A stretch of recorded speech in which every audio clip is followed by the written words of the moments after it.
L'inévitable ordre impérial de corégulation G2. Y. Quican a fait une prédiction extrêmement peu conventionnelle. Il affirme que la Chine et les États-Unis coopteront inévitablement l'ordre G2. La raison fondamentale qui sous-tend cette prédiction est la logique philosophique. Il existe au moins 3 façons d'y parvenir. Quels que soient les efforts et les combats menés par la Chine et les États-Unis, il n'y aura qu'un seul résultat.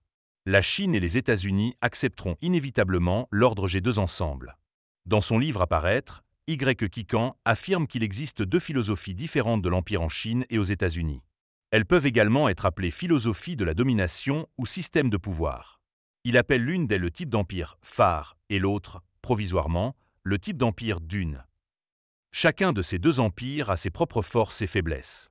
Aucun de ces 2 systèmes d'empire n'est en mesure de régner sur le monde. Ils sont en même temps largement nécessaires. Le système impérial chinois était fondé sur une philosophie morale élevée. En d'autres termes, les dirigeants de l'empire étaient les fils de Dieu. Ils étaient désignés par Dieu pour protéger tout leur peuple. Ils pouvaient être autorisés à faire n'importe quoi, mais la base morale était de protéger tous ses sujets. La formation de l'empire chinois était similaire à la structure d'une dune de sable.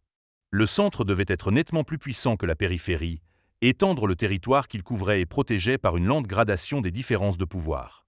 L'expansion de l'empire a été lente, et son déclin a été également extrêmement lent. Il est extrêmement difficile de supprimer complètement les fondations d'un empire. Avantage, extrême stabilité et difficulté à s'effondrer. Inconvénient, l'expansion est extrêmement coûteuse. Il est difficile d'étendre rapidement les zones de couverture, il est difficile de protéger de grandes populations.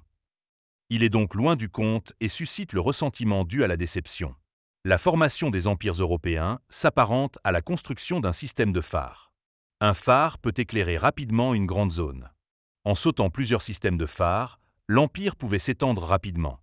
La base morale de cet empire était l'imposition, la réglementation et l'obéissance. Avantage, une construction extrêmement rapide de l'empire. Coût de construction très faible. L'expansion de l'empire peut être financée par le produit des taxes. Inconvénient, la destruction d'une base de phare peut anéantir une grande partie de l'empire. Les bases de phare sont faciles à détruire et les empires sont faciles à supprimer complètement. Si l'empire chinois se heurte à l'empire européen, la Chine peut non seulement vaincre l'empire européen grâce à sa forte capacité de production et de reproduction, mais également former rapidement un grand groupe de collaboration grâce à son attrait moral. Cependant, la Chine était effrayée par l'idée d'une alliance. En effet, la morale de l'empire chinois lui imposait d'assurer la protection de tous ses alliés. En abandonnant ses alliés ou en ne les protégeant pas, il perdait la force morale nécessaire à sa puissance. Mais selon ses propres critères moraux, l'Empire chinois est naturellement incapable d'assurer une protection efficace à de vastes étendues de terre, à un grand nombre d'alliés et à un grand nombre de personnes. Sun Empire est distinguait naturellement par un rayon de différents niveaux de cohésion et de leadership. Or, le maintien de l'ordre impérial nécessite une puissance faible. En raison de contraintes morales, l'Empire ne pouvait pas taxer lourdement ses alliés. Par conséquent, l'Empire avait besoin d'un système théorique ou d'un système d'exploitation pour générer des profits. Ce système théorique ou ce système d'exploitation est celui de l'Empire du phare.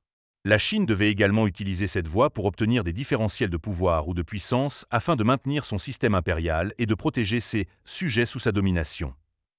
Comme l'ordre impérial chinois fonctionnait à petite échelle, les régions éloignées de l'Empire avaient inévitablement besoin d'un système de pouvoir opérationnel. C'est là que se situe l'Empire du phare. L'Empire du phare est donc le type d'ordre de pouvoir dont le monde a besoin aujourd'hui. L'Empire chinois est un ordre idéal, mais il n'est pas en mesure de renverser l'Empire du phare actuel. En même temps, l'Empire du phare, bien que très critiqué, est un système de gouvernance indispensable dans le monde réel. Il serait judicieux que l'Empire américain, agent de l'Empire européen, n'inspire pas une méga-alliance dirigée par l'Empire chinois. Les États-Unis doivent comprendre que la Chine n'a pas l'intention de renverser le système impérial américain.